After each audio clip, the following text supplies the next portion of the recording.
Welcome back to the hustle. Welcome back to the grind. Another day walking away from tipping has changed in the last few years. In this cost of living crisis, we're seeing prices going up on everything. People talk about greedflation, prices going up on the cost of food, housing, cars. I mean, just look around how much the average car and truck costs these days. It's gone up 30, 40, 50% in the last few years. But you know what? Tips have also gone up. And the expectation of tipping when you go out. I mean, as a retiree, or even if you're in your working field or a working world, you go out, you grab lunch, there's an expectation to drop a tip. There's all kinds of these expectations around what we do in a society and how we are to conduct ourselves appropriately. One of which is, you know what, you get served, a waiter, waitress comes to your table, and the expectation is upon great service, you drop a tip. I mean, I've got a great story years ago. So a good friend of mine from back in college, we went to a nightclub one time, actually a bar. It was more of a pool bar, I guess. And he was fairly new to the country, landed immigrant. You know, his English was relatively moderate, but he knew enough. It's just, it was a little bit of a shift coming from South America with different cultural expectations and different thoughts. But he had been here a couple of years, so he wasn't fresh, but he was certainly new enough that he hadn't entirely grown accustomed to the societal expectations and some of the thoughts around things like tipping being one of them. So we went out to a bar one night and he bought us a round of drinks and it came out to $5.90. Well, he gives the waitress, she comes back with a couple of drinks. He gives her a $10 bill. She gives him all the change back with the expectation that here's $4.10 back in change. What does he do? He sifts through his hand only to find the dime buried in amongst the coins, gives it to the waitress and says, "Thanks." She looked at him, "Are you serious?" and threw the coin at my buddy. I thought it was the funniest moment in history. You had to be there. You had to see it. She was so cranky, so upset over this tip of 10 cents. And clearly he didn't meet the expectation and certainly didn't seek the desired outcome, which was good service, because I don't think we saw her again the rest of the night and she was pretty much done with bringing us drinks. But that's what tends to happen. There's an expectation that's set. And you know what? Again, something as we retire, we get older, we start to clamor to our money a little bit more. We start to realize that money doesn't grow on trees. And we have to be a little bit more methodical about where we spend our money and how we spend it and where our money is going. Doesn't matter if you're retired or, like I said, maybe even the last 10 years as you sail into retirement, you start thinking about, is your mortgage getting close to being paid down? How about car loans? Are you going to try to get out of debt? Can't retire with all that debt, right? But you know what? Tips are another angle. Every time you go out, it seems, you go to a restaurant, there's an expectation to drop a tip. So there was a survey done a while back, and I looked at the overall averages of the percent that was tipped by the number of people, and it was a little bit not super surprising, but things have gone up, because they said in the mid-1900s, the expectation for tips were in that 5 to 10%. And tips were really driven largely on service. And it was the feedback loop to suggest that, that was a good service experience. And you know what? Here's a reward. Now, call it what you will. And there's various reasons historically why tips were even generated. Nonetheless, it usually goes to people, working in the service industry, waiters, waitresses, servers, bartenders. People are often, working for businesses that don't have the cash flow and the available capital to pay these folks large amounts of money. It's a lot of times it's hourly workers, and a lot of these people rely on tips to get by. So I saw a video the other day on Marketplace, and they were really drilling into this, and it really opened my eyes about the expectation of some of these tips. Because in that survey that I reviewed, that I saw, they showed, and probably not a big surprise, approximately a third of the population said they would tip 15%. Then approximately, I believe it was 20% was around, or 25, I think it was around 25, 30%. Again, was up around 20%. Tip was offered, and 18% was down around 20. So there's sort of this high, low, high, but it was all roughly between 15 to 20%. And then as you reached out to 25%, it dropped off drastically, and only about 2.5% of the population said that they were willing to tip that amount, 25% of your bill. Now, while that may not seem bad, you get a coffee and a coffee costs you $2 and you give 25%, that's 50-cent tip. That doesn't seem extraordinarily high. But you go out to a restaurant and you sit around, and it's funny how a lot of these tables in these restaurants, you'll notice they automatically apply a gratuity. I don't know what your thoughts are around that. When a table gets higher than a number of people, for example, 10. If it's a table of 10 or more or 12 or more, all of a sudden they apply a certain minimum gratuity, plus, plus, plus. I get it. There's a lot on the line. There's a lot of activity. And a lot of times for numbers of people like that at the dining table, you usually need more support. It's usually not just one waiter or one waitress. Usually you're bringing in a couple to help out, maybe a bus person, whatever. It's quite clear that there's a little more effort put in for that environment. So you get the idea that they try to apply these extra tips. But these expectations of getting tips seems to be shifting. And I'd like to know your thoughts on this, because I also have treated tipping as a way to respond by saying, look, you know what? I had a good experience. The food was good. And the assumption, because I used to work in the food business 2 years ago when I was in, I think I was in, let's say junior high. One of my first jobs, I was a busboy and I worked at a little restaurant. It was called Bubbles on, where was it? Argyle and 75th. Anybody in the Edmonton area familiar? Back in the day, a restaurant, or it was at the time, it was a kind of a restaurant, pub sort of place called Bubbles. Well, I worked there many years ago. This goes back probably 40 years ago. And so I worked there and I understood how the tips go. And ideally, in a perfect world, I know we got ripped off as bus people. They weren't formal enough. A bunch of tips come in. The waiters pick up the tips. And then they're supposed to disperse it evenly between, the waiter, waitress, the bartender gets a small portion, the bus boys and bus girls get a small portion, and it's supposed to get evenly distributed amongst all the support staff. Often that didn't happen. I can't remember how many times as a bus person, at the end of the night, it was busy. Waiters, waitresses were hustling around, things were moving and shaking.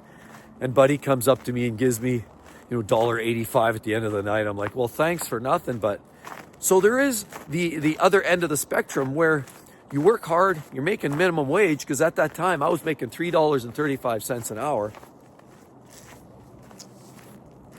And that's not a lot of money, and we know that. But what happens is the tips are a big part of their compensation.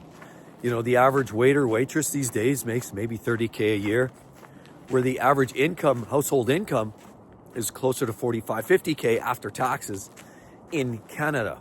At least in Canada, US, it's similar. Actually, GDP, all the numbers, the average income, I believe, is even a little bit higher in the US these days. But roughly, you're in that 40 to 50 grand for the average income, whereas the average, waiter, waitress working full time is only making $30K a year. So it's pretty obvious they're not living high on the hog. And so the assumption, if they're doing a good job, then why not help out? There's the thought of, I'll do my part. They're working hard. Let's do that. But then there's the expectations, right? Or there's those psychological, before we talk expectations, there's actually those psychological interferences that we often have. Those things that subliminal messages, or these things that go through the back of our mind, but we're not really consciously thinking about it, but it's actually playing a role in how we make those decisions to tip. They say there's actual proof that people who are younger get better tips than people that are older. You think about that. When's the last time you went into a Denny's restaurant and you had that older lady who was, maybe 67 waiting on tables? She probably 80% of the time is getting on average a lower tip ratio than that younger girl that's 25 years old, new to the game, coming in there and may not be as good or professional, but the ratio and the law of averages shows the younger waitress is going to get paid more. She's going to receive higher tips more frequently. It's unfortunate things like this happen. Females get more tips generally than males. And so that's just seems to be the way it is. So it's not always about the idea of tipping for service, tipping for performance.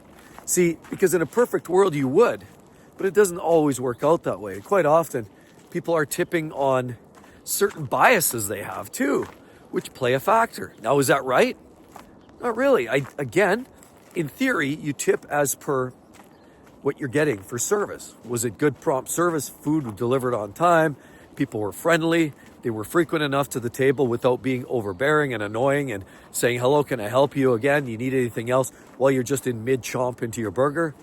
You know, they just have a know. They're intuitive. They're good waiters, waitresses, and they just know. Okay, that makes sense. But then there's this new wave of tipping.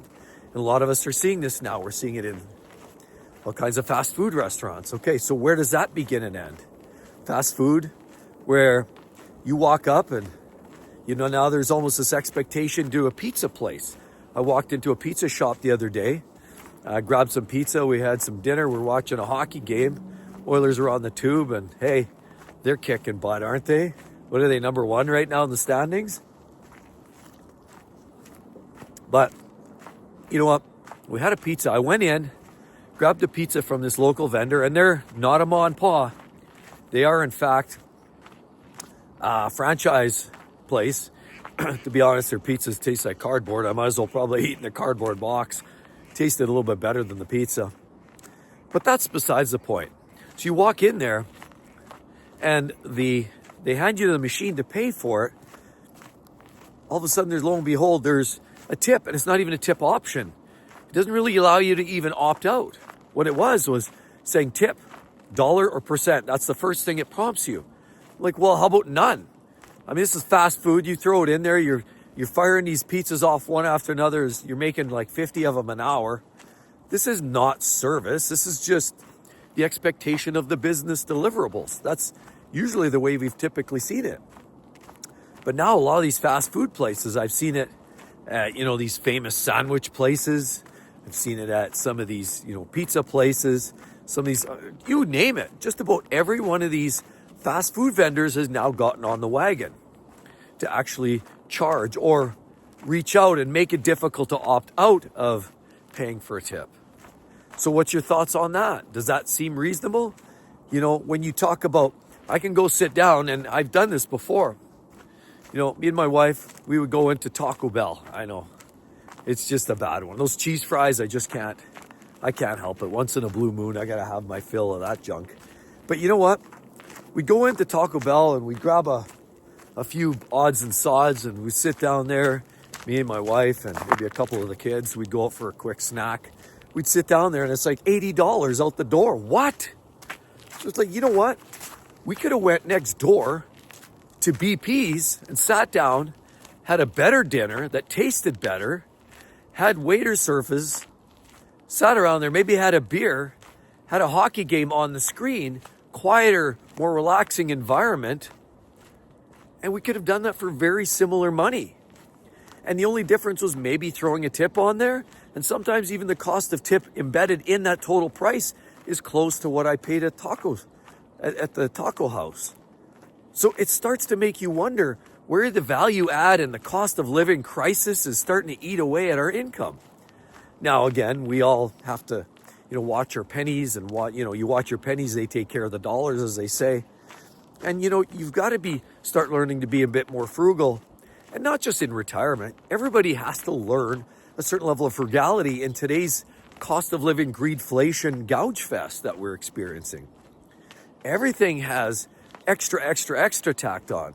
So now you think about these fast food dumps where, you know, I will say yesterday, 5 years ago, a lot of these places, that same amount of food might have cost you $35. Today it's costing you $75. And I'm not even fibbing. This is exactly what it is. So now you're actually asked for a tip on top of a much higher priced cluster of food. Whereas, you know, 5 years ago, that food was less, and in some cases they weren't asking for tips. So it's almost doubling down and consuming even more of our hard-earned income. Now I get it, it's not just about us. It is about the people helping, and again, this goes back to servers that earn it, that loop. But there's proof that quite often, and according to that marketplace episode that I watched, it was a situation where they said quite often a lot of these fast food joints and a lot of these smaller operations were not actually paying these tips out to the workers. That's right, there might be a tip jar, or some of these extra tips just went through the cash flow, and then at the end of the day, that worker still received their $15 per hour times 8 hours times 5 days a week, and that's all they got at the end of the week. So where do the tips go? Into the owner's pocket. Now we know that's not legal, and in some places it is, some places it isn't. And that's the conversation that they brought up, was that there's becoming a fine line of legalities, ethics, morals, doing what's right. You know, a lot of us grew up with the attitude, again, you know, you pay for service. There's a couple of breakdowns, and I saw further into the study that they said about 46% of people believed that we should have some way to tip tip people that are serving and helping us out in some way. About 46%. Whereas about 40% said that, no, we should be all-inclusive service business. You know what, I pay my fee, that's it. No more tips, call it good. And it seems to be a very controversial, polarizing discussion. Who deserves it, who doesn't? One thing's for sure, it's becoming overextending and overreaching. Now you're getting these kiosks. I mean, you know the ones. You go to your hardware store or your famous parts store, and you go and they have those checkout stands. I mean, you have the one that there's an actual person working there cashing out for you. Then you go to the next one and there's a kiosk and it's pay yourself, and they're asking for a tip. For what? There's nobody there, man. Who's tipping? Who are you tipping? Where's that money going? So we're seeing a lot more of that scenario where a lot of these expectations for tipping is going to the corporate game, the business. It's bearing into the business structure, and that's becoming further profits. Now, I know during the vid back in 2020, things changed. We saw this up spike in the expected tipping rate. They went from being at 15 to 18% up to 20% and beyond in 2021-22, because a lot of businesses were struggling to stay afloat. A lot of businesses could not make ends meet. And a lot of businesses were just happy to leave the lights on. And a lot of people were more than happy to try to help out, because everybody was sort of pulling together and everybody wanted to see everybody thrive, at least sail through and exist at least. And so it didn't hurt people too mad to feel that, you know what, if I tip a little extra, these folks are, you know, they're not doing well financially, we're going to help out. So there was this slight uptick in the tips that were coming out just after the vid. Now that dropped back down again. But a lot of those businesses, there was lots we heard shut down throughout that time frame. Thousands of businesses, every city, every county, every city, every town, every province, every state, businesses. You look around, you know, going out of business, plywood, you know, on the windows. You know, it was so sad because so many businesses lost the ability to stay running because, you know, the cost of operating, you know, the operating costs, you know, as a lot of these jurisdictions say, look, now, like everything, everybody needs a pay raise, so we're going to raise minimum wage. Doing minimum wage increases then takes a lot out of the bottom line for small business owners, and then many business owners could not stay in business. But then a lot of people say, well, you know what? Why am I paying tips? The employers, the owners of these businesses should be paying the workers better, compensating them better on the bottom line, so that we're not having to be considered as part of that compensation, because that's not a given either. Some people go in there, you know, they might tip 10% and others might tip 20%, and it's all over the map and there's nothing guaranteed. So there is that expectation for tips by the business owners. And unfortunately, that leaves the consumers paying more. The expectation is now imposed on the buyers. And if we know, there's one thing that we know for sure, the cost of living hasn't gotten down any further. On top of it, now with extra tipping, increases expectation on the tip amounts, percentages, ratios, and the fact now that even buying online sometimes prompts you to pay a tip, it no longer feels valid. It sort of waters down the whole experience. And it takes away from people that really do believe that it's a feedback loop to say, hey, you did a great job. Oh, look, we got a bus here. You are, in fact, worth it. It takes out some of the value for people that actually do the good work, that put in the extra effort. I mean, I've been to towns or cities, for example, if you ever been up to Fort McMurray in Alberta, you'd recognize there's a lot of transients up there. But to be honest, a lot of people are working on the plant sites, big industrial oil and gas facilities, and those that are working on those sites are making $150 to $250 a year, and those are the people that are unskilled laborers or maybe truck drivers, tradespeople, or people that have been around there for a while, or supervisors, managers, making even better money yet. But then, so you go to a restaurant up in Fort McMurray, and the service, from my experience, was absolutely horrid every single time I went out. Slow. To go sit down at a restaurant usually was a 3-hour excursion. Service was rough. You had to beg almost to get any kind of help. It just wasn't good. And that was my consistent experience going up there. Why is that though? Because a lot of the workers that are working in the restaurants aren't making that $250 that the plant people are, because it's a small town and they know that there's a lot more money out there and they're not part of it. So, I mean, the idea of supporting and incentivizing good work, good service is great. But again, this idea of fast food, kiosks, or self-serve kiosks, feels like it's sort of taken some value out of this. Sort of taken some of the intention out of us as buyers and consumers to show how much we value good service. So what are you going to just by default 18%, 20%, just off the cuff, just because? That's what it's becoming, and it's no longer a thankful thing anymore. And I don't know. I'd love to hear your thoughts, everybody. This is kind of an interesting one. And certainly I don't see tips getting any lower. I mean, with the rising costs of inflation and parts and food and housing and everything else, we're all in a place where we're just trying to get by. And you know how it is, say as a retiree or older folks, it's even harder yet. On fixed income, there's no way to get that back.